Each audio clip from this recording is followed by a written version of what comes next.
Hola, hoy es día 8 de febrero, hoy es día de vivir del cuento.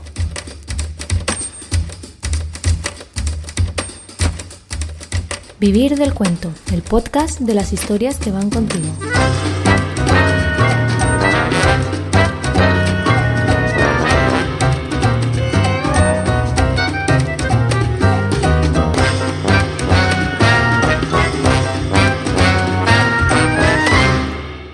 Soy Robert Sendra y os doy la bienvenida a Vivir del Cuento, el podcast de los lectores sin tiempo para leer, en el que el día 8 de cada mes podréis escuchar un relato sonoro vibrante y sorprendente mientras vais al trabajo, mientras hacéis ejercicio o mientras estáis en el coche. Hoy os traigo un cuento muy exótico porque sucede en un lugar recóndito del Himalaya. Es un relato que escribí hace algunos años y ahora, para el podcast, lo he remasterizado, por decirlo de alguna manera. Pero antes de entrar en materia, quiero dedicar el episodio de hoy a las personas que no solo disfrutan leyendo, escuchando o viendo una historia, sino que también necesitan hablar sobre ella con los amigos. Es como si la experiencia no estuviera completa hasta que no la compartimos con los demás. ¿Y por qué os lo digo? Pues porque os quiero invitar a que me enviéis vuestras reseñas sobre el podcast o sobre los cuentos concretos que pasan por aquí. Os podéis hacer un vídeo dando vuestra opinión y me lo enviáis por mensaje directo a través de Instagram, en la cuenta @vivirdelcuento.es. Y mirad, para iniciar esta ronda de reseñas y romper un poco el hielo, os dejo con esta interesante reflexión de mi buena amiga Alba Soriano, profesora y periodista. Normalmente yo leo novela porque a mí me cuesta mucho trabajo entrar en la historia, el ambiente, los personajes, la trama, etc. Entonces, si leo un cuento, tengo la sensación de que invierto mucha energía en entrar en esta situación y no me va a durar muchas páginas y se me acaba, entonces estoy como triste y tengo que volver a invertir energía para el siguiente cuento. La cuestión con los audiolibros o con estos cuentos leídos es que te explican una historia, entonces tengo la sensación de que ya no es tanto esfuerzo el que se me requiere a mí, entonces yo me dejo embobar, embrujar y entro en la historia y entonces ya no me molesta tanto que se acorta, incluso este formato de 20-30 minutos me parece como súper práctico para estas pequeñas tareas que haces en casa o los paseos, etc. Gracias, Alba. Y ahora sí, vamos con el cuento de este mes. ¿Vosotros cuál creéis que es el precio de la modernidad y el progreso? Bueno, pues volamos hacia el Himalaya, hacia la tierra del dragón de truenos, para encontrar respuestas.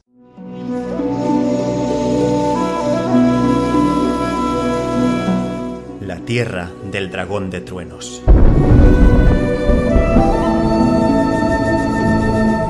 Primera parte.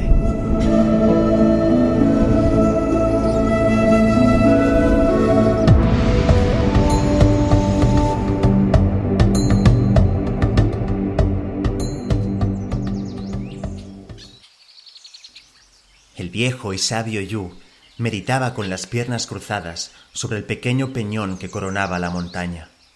Una preciosa gloria de Bután movió sus alas de mariposa, transitó de una flor a otra y luego revoloteó sobre su cabeza. Eran vecinos en un mismo cosmos. La naturaleza le amaba tanto como él adoraba sus maravillas. Desde su refugio espiritual podía observar la vida apacible y agrícola de la aldea de solo 7 familias que se situaba a unos metros más abajo. Mediante la meditación, Yu canalizaba su energía hacia las construcciones de paja y adobe, las vacas que pacían en su masticación inagotable, los niños que correteaban con los pies descalzos y las mujeres que conversaban alrededor del templo. Yu se convertía en todos ellos por unos instantes y luego miraba al frente. Un océano verde de abetos puros oxigenaba el paisaje hasta desvanecerse en los picos más altos de esa zona del Himalaya, en la tierra del dragón de truenos.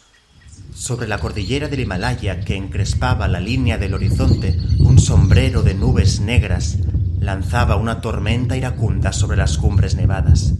Los rugidos del dragón de las grandes montañas estremecían a los aldeanos, que se resguardaban en sus cabañas, aconsejados por supersticiones milenarias. La tormenta era más fuerte que de costumbre. Mal presagio, pensó Yu. Justo después, observó cómo los arbustos más cercanos a la aldea se movían, revelando la llegada de un visitante inesperado.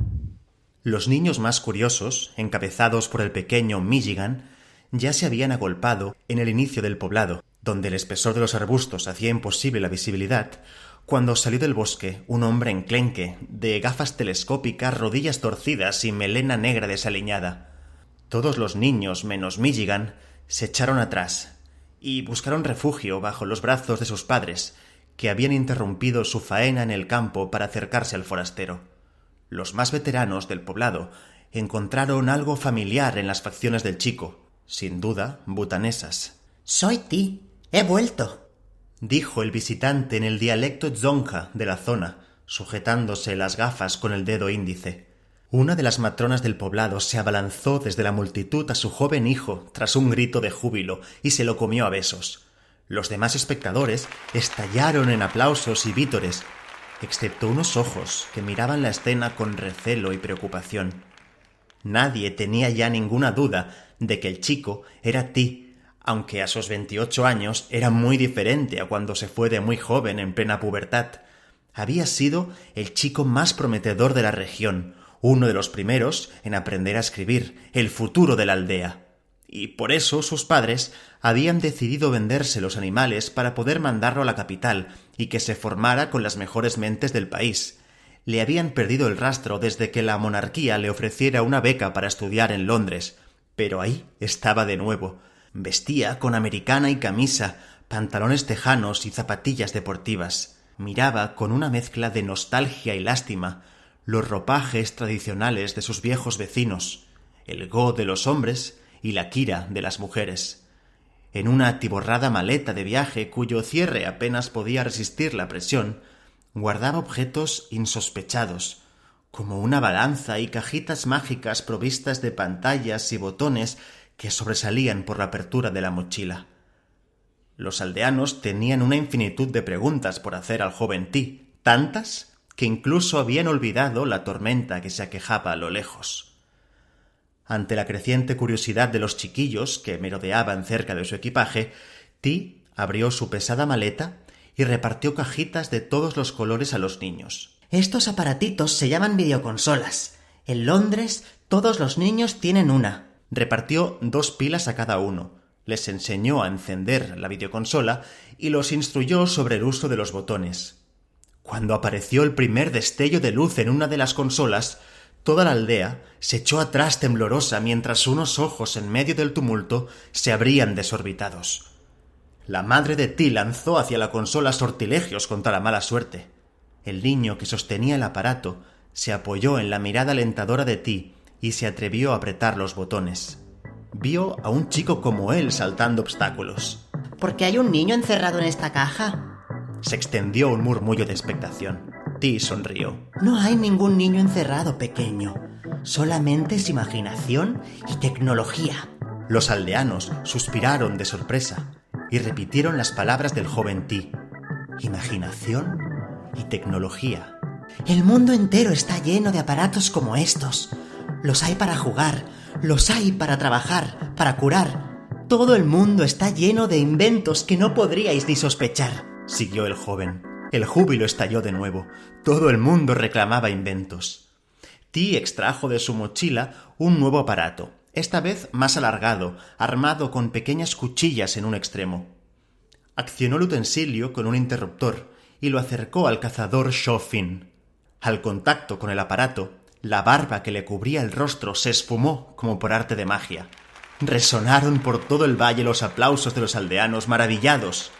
2 ojos inyectados de ira se alejaron de la concentración justo después de cruzarse fugazmente con los de Ti, que intentaban reconocer a sus antiguas amistades y enemistades. El joven reconoció enseguida esos 2 ojos minúsculos como pequeñas grietas. Eran los de Feng Shi, el despótico gobernador de la zona. Obligaba a los aldeanos a pagar impuestos sobre la cosecha, prohibía que la gente saliera de la aldea sin su autorización y se reservaba el derecho a acostarse con las damas más hermosas del pueblo. Cuando ya se había alejado hacia su carruaje, Ti preguntó a su madre al oído: ¿Aún no habéis echado al miserable de Feng Shi? En vez de contestar, la mujer empezó a lanzar conjuros hacia su hijo por la pregunta que le acababa de formular. A Ti le invadió la rabia contra ese hombre que con sus abusos inhumanos y feudales obstaculizaba el progreso de su querida aldea y vendaba los ojos a sus vecinos. Pidió silencio y alzó su voz incendiaria. Queridos amigos, estos aparatos son solo una muestra de lo que ahí fuera podéis encontrar. ¿Nunca os habéis preguntado qué hay más allá de estas montañas? ¿No tenéis curiosidad por saber qué existe después de la tierra del dragón de truenos? Amigos, he visto a hombres moviéndose más rápido que los pájaros. He visto selvas de cimiento, ciudades llenas de luz. He visto ventanas a la fantasía en muchos hogares. ¿Hasta cuándo os conformaréis solamente con lo que estas montañas os ofrecen?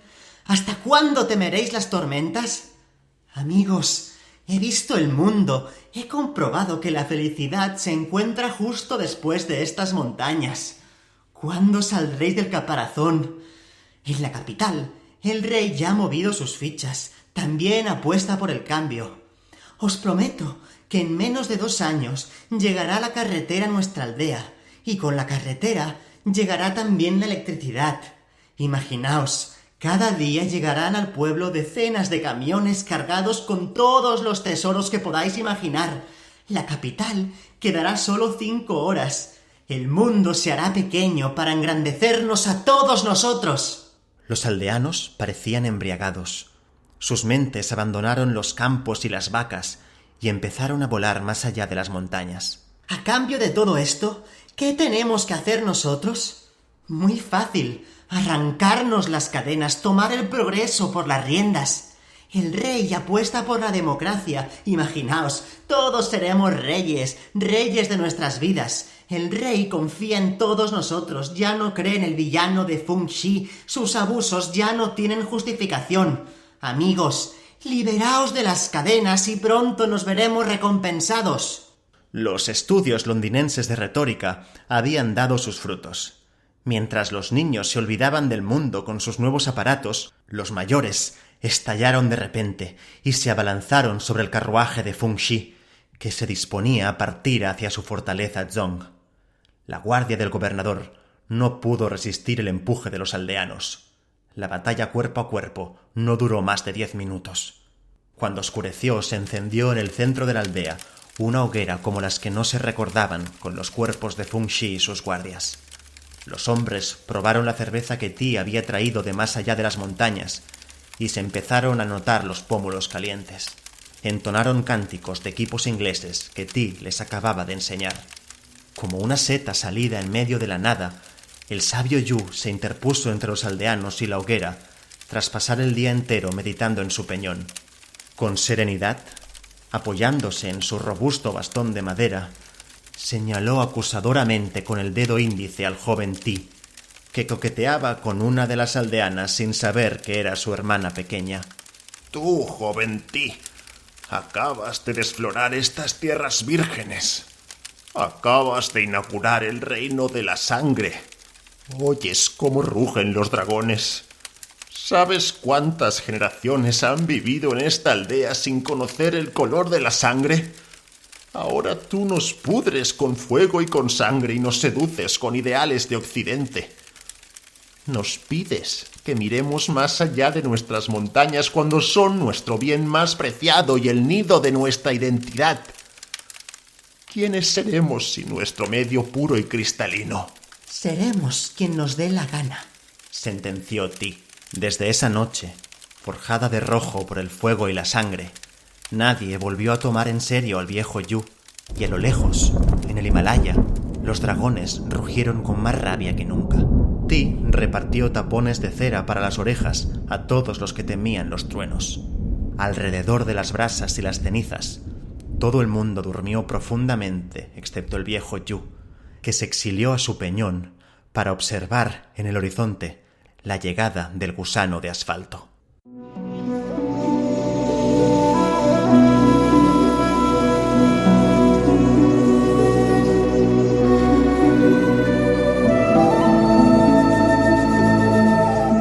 Segunda parte.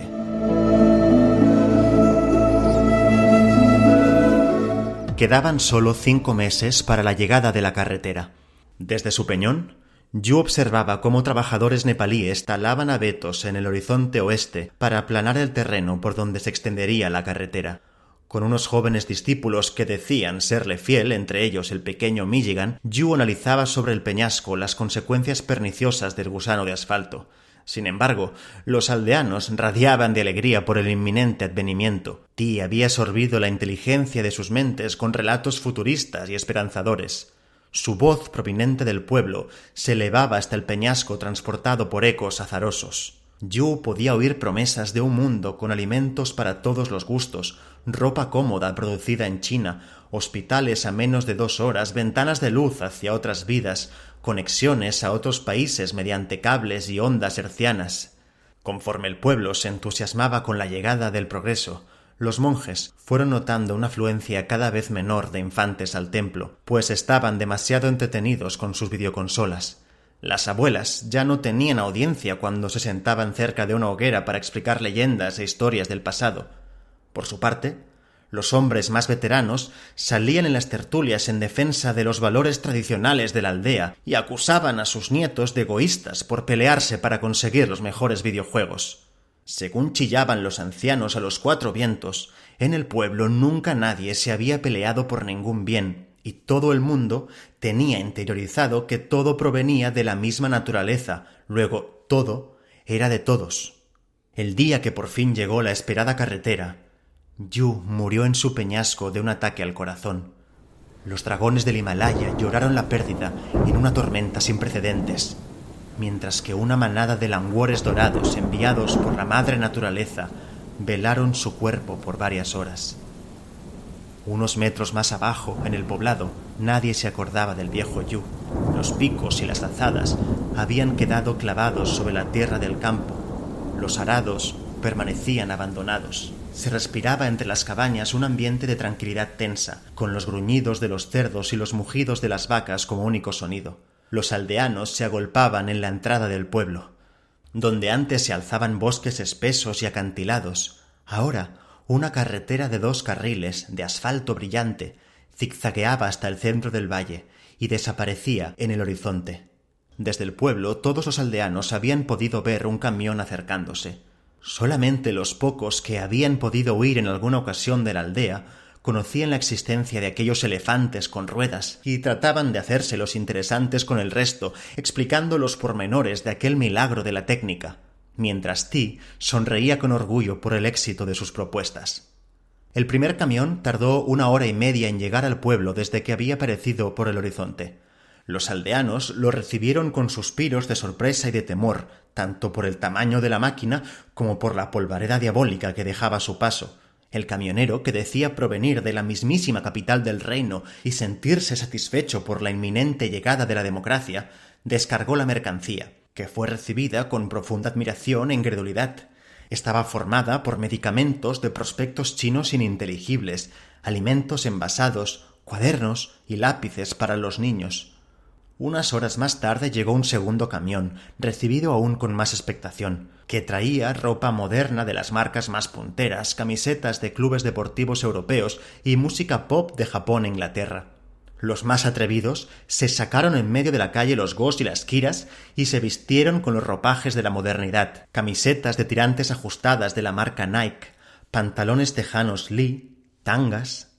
Los más viejos y los monjes no daban crédito a lo que veían, mientras que los dragones del Himalaya rechistaban a lo lejos. El tercer camión llegó solo 1/4 de hora más tarde, repleto de cajas negras que Ti bautizó como televisores. El vehículo también traía sacos que, pese a la insistencia de los niños, nadie pudo abrir de acuerdo con las instrucciones del propio Ti. Para comprobar el funcionamiento de los televisores era necesaria la conexión eléctrica, así que los aldeanos se trasladaron en masa a la casa recién estrenada de Ti, la primera de la zona construida con ladrillos. Una vez en el salón, Ti escogió al valiente Michigan, vestido ya con unas radiantes zapatillas deportivas de la marca Adidas, para que cogiera el mando del televisor y lo encendiera. El destello de luz que radió de la caja negra atemorizó a todos los presentes que, temblorosos, buscaron refugio entre los muebles y tras las cortinas. Los más atrevidos empezaron a tirar piedras hacia el aparato para observar su reacción. Midgigan no pudo evitar mearse encima, y ante el charco de orina que se formó bajo sus pantalones de marca, las niñas de su edad dejaron ir una risilla burlona. Tras el susto inicial, los aldeanos empezaron a sacar sus cabezas y observaron lo que la pantalla les ofrecía. Era un combate como una degradación sangrienta y sudorosa de las artes marciales. Ti les contó que se trataba de un combate de lucha libre y que lo daban a todas horas en ese canal internacional. Los otros canales ofrecían música pop y latina, noticias de Estados Unidos, telenovelas y muchos otros programas de entretenimiento. Aquellos destellos mágicos ejercieron sobre los aldeanos un impacto inusitado. Todos reconocían en aquella caja negra un salvoconducto hacia la fantasía, hacia una realidad superior. Por fin lograban atravesar el muro de sus montañas, sus valles y sus mitos. El aceitado cazador Chopin mostró una finísima visión empresarial cuando le ofreció a Ti sus 13 vacas a cambio de los 7 televisores que quedaban en el camión. Ti aceptó con agrado porque después de tantos años de subsistencia intuyó un principio de comercio en la aldea. Cuando 3 semanas más tarde un camión apareció en el pueblo lleno de monedas Guthrum que fueron repartidas a cambio de animales, el cazador Chopin convirtió su choza en una tienda de televisores, aunque solo las 3 familias que habían tenido más animales pudieron costearse el aparato. Las otras 4 se quedaron con las ganas de combates de lucha libre y programas de MTV. Una oscura semilla que no sabían definir empezó a arraigar en sus adentros. Si todo provenía de la naturaleza y todo era de todos, ¿por qué unos podían ver combates de lucha libre y otros no? La situación fue empeorando las semanas siguientes. Los bailes tradicionales fueron sustituidos por largas tertulias frente al televisor de Chopin sobre la lucha libre y sobre la voz de Madonna. Pero solo 3 familias y el joven Ti acudían a esas citas. Las otras no conocían a los luchadores ni habían escuchado nunca a Madonna. La familia del pequeño Midgigan y otras 3 familias pobres pasaban las noches contando historias alrededor de una hoguera como antaño. Sin embargo, a veces, la curiosidad y la envidia les carcomía por dentro, y se asomaban a las ventanas de la cabaña de Chopin para embriagarse, aunque solo fuera un poco, de los destellos del televisor. Una noche, el apuesto padre de Midgigan, vestido con una camiseta de Che Guevara, tuvo una idea revolucionaria, y la expresó frente a la hoguera. Chopin compró 7 televisores y solo ha vendido 3. El cuarto se encuentra en el salón de su casa, pero los otros 3 deben de estar en el almacén. Igual que compartimos el oxígeno y que las mariposas se posan en todos nuestros cuerpos sin distinción, los 7 hogares de la aldea deberían tener televisor. Pero no tenemos suficientes monedas, opinó una aldeana. ¿Desde cuándo ha importado eso en nuestro poblado? 4 hombres encabezados por el padre de Midgigan se organizaron en la oscuridad y, vigilados solo por la luna, se acercaron a la choza de Chopin, ocultándose tras los matorrales. Una docena de aldeanos y el propio cazador se encontraban mirando el televisor. Las niñas y las mujeres estaban entretenidas peinando muñecas Barbie. La expedición del padre de Midgigan accedió a la casa por una ventana situada en el lado opuesto al salón. En la aldea nunca se habían cerrado puertas ni ventanas, así que el acceso fue fácil. El padre de Midgigan encontró amontonados todos los televisores, perfilados por la luz de la luna. Con cuidado de no hacer ruido, cargó con un televisor y trató de darlo a uno de sus compañeros que esperaba al otro lado de la ventana. Antes de llegar a manos de su compinche, el aparato resbaló de sus manos. El estruendo del televisor impactando contra el suelo resonó por toda la aldea. El aparato se descompuso en cientos de piezas que salieron desperdigadas. En la sala contigua, todos los presentes pudieron oír el ruido. Al salir, Chopin encontró su aparato roto en el suelo. Al lado, el padre de Midgigan y sus 4 compañeros le suplicaban perdón con la mirada. Chopin se abalanzó sobre ellos para escarmentarlos, pero los expedicionarios lograron escabullirse entre los matorrales y quedaron protegidos por el manto de la noche.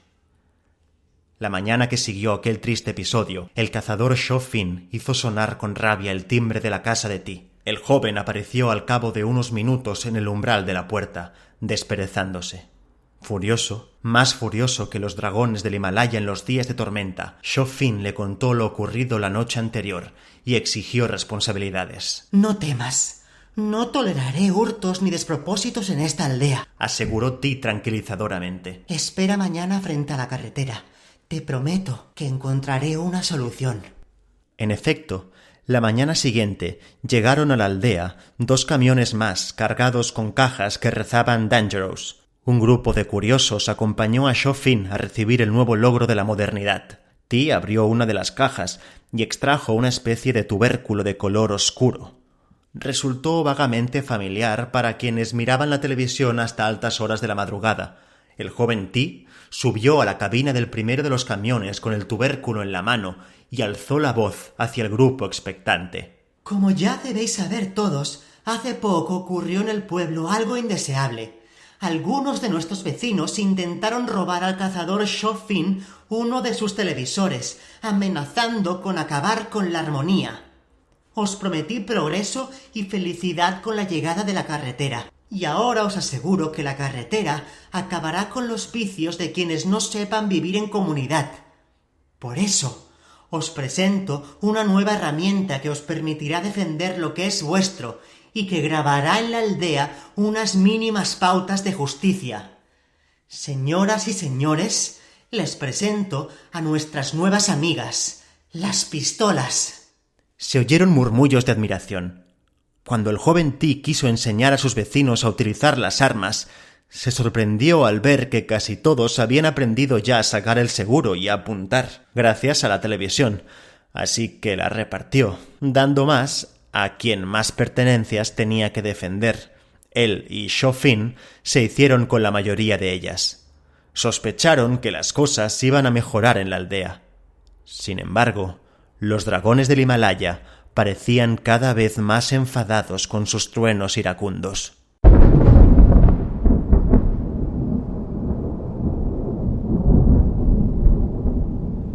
Tercera parte.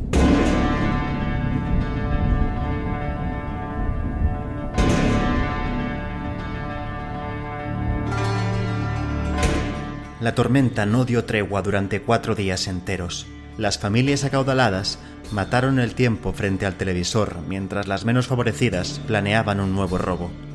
Cuando el 5.º día amaneció despejado, los vecinos salieron a faenar al campo.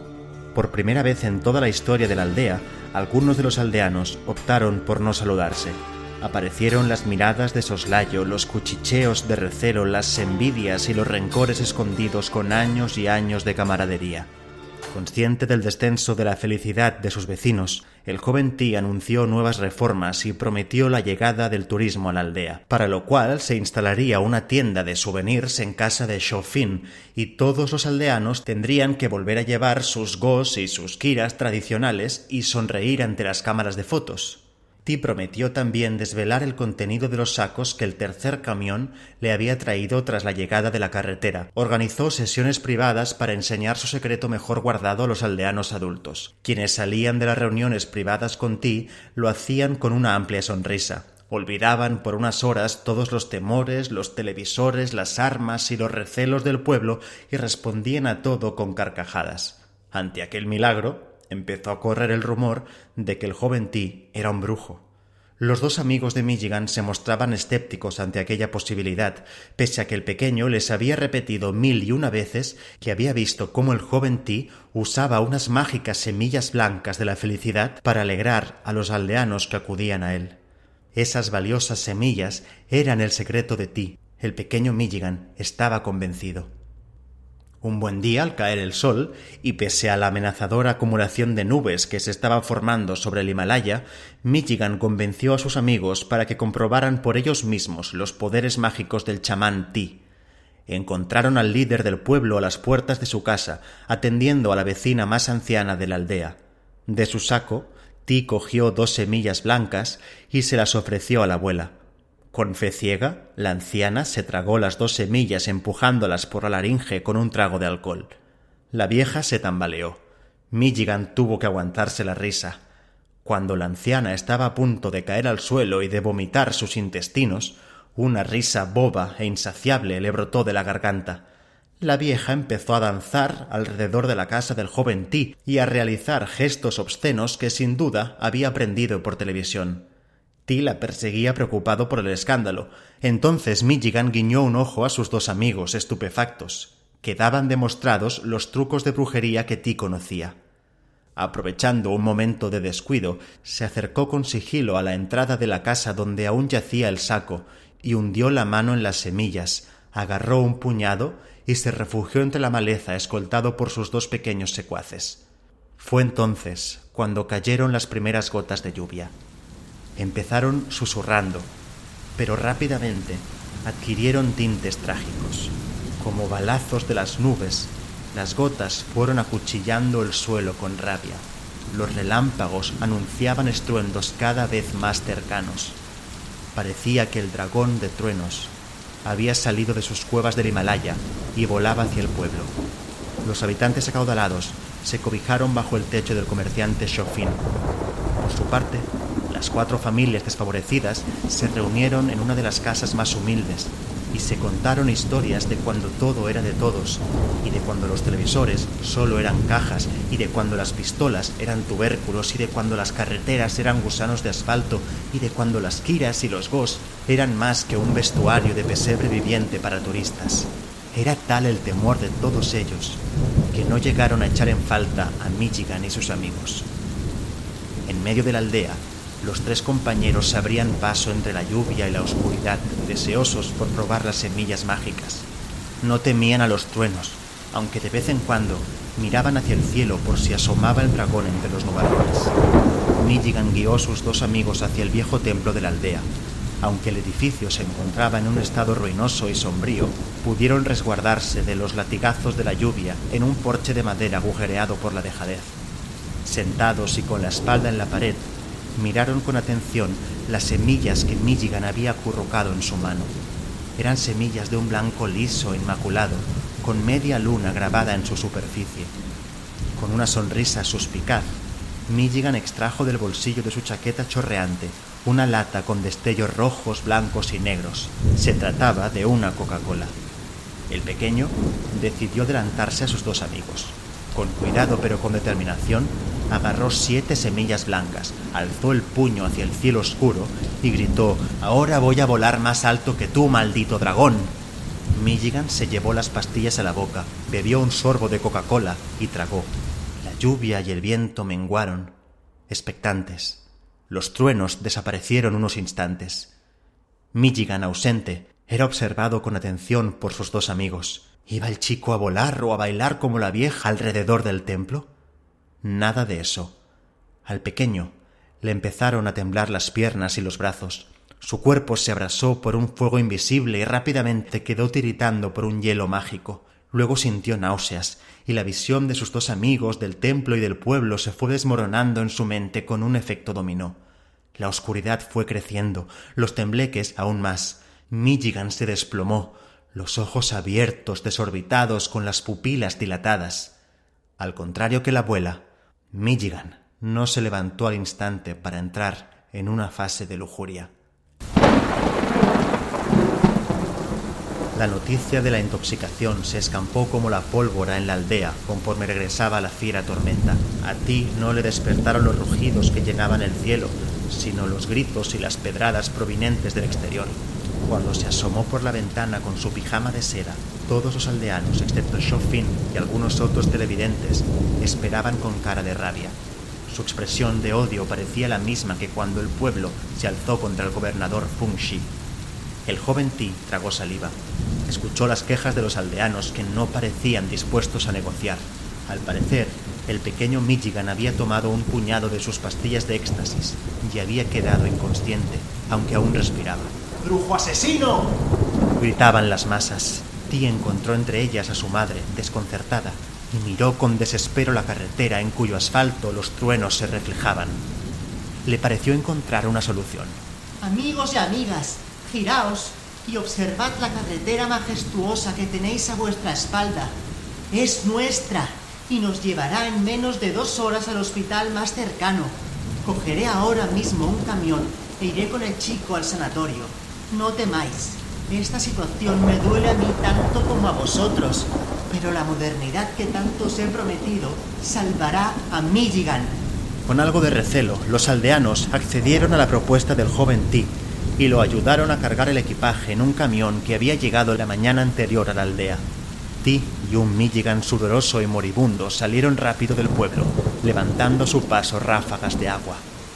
Mientras tanto, la lluvia arreció y los truenos empezaron a hacer temblar la tierra. El dragón del Himalaya había llegado, sin duda. Se encontraba justo encima del pueblo, más enfadado que nunca. No habría misericordia. Uno de los relámpagos acertó en la antena parabólica de la casa del cazador Chofin y se quedó a oscuras y sin televisión. Todo el pueblo quedó sumido en las tinieblas. Los vecinos se miraban desconcertados, indefensos. Por primera vez en mucho tiempo, se acordaron del viejo Yu. Al cabo de unos instantes, todos los invitados de la casa de Chofin, incluido el propio cazador, salieron al exterior pese a la tormenta y miraron al cielo para observar la furia del dragón. Al ver al resto de los aldeanos quietos en la oscuridad, temieron que el apagón hubiera sido una estratagema suya para hacerse con los televisores o para empezar una guerra fratricida. Pero ellos tenían las armas, tenían el poder.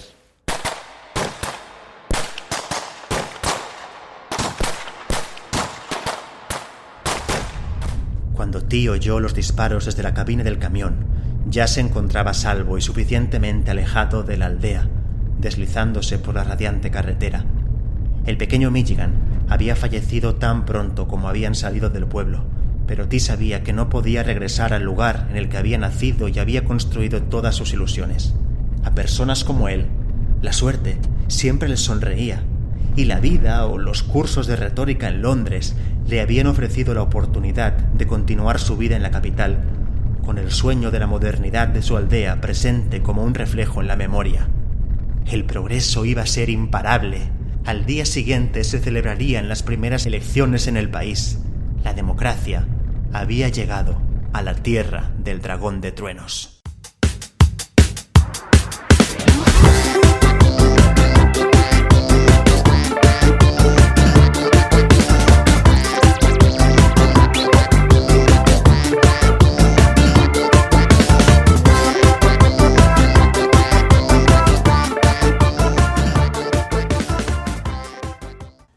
Bueno, ¿qué os ha parecido?